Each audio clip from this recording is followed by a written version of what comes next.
വരന്തരപ്പള്ളി നന്ദിപുരം പയ്യൂർക്കാവ് ക്ഷേത്രത്തിലെ പൂരത്തിന്റെ വെടിക്കെട്ട് നടക്കുന്നതിന് സമീപം തളച്ചിട്ട ആന തീയും ശബ്ദവുമേറ്റ് വിരണ്ട് പിന്തിരിഞ്ഞ് പാപ്പാനെ തട്ടിയിട്ടു.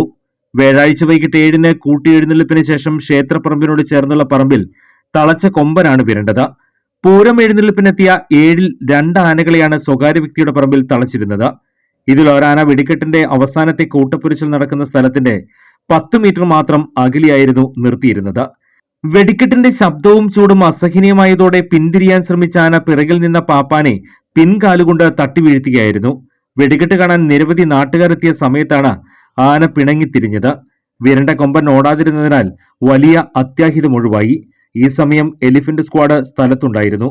എന്നാൽ ആനയെ വെടിക്കെട്ടിന് സമീപത്ത് നിർത്തിയത് ആരും ഗൗരവമായി എടുത്തില്ല. ആന നിൽക്കുന്നത് ശ്രദ്ധിക്കാതെ വെടിക്കെട്ട് നടത്തിയതും വിമർശനത്തിനിടയാക്കുന്നുണ്ട്.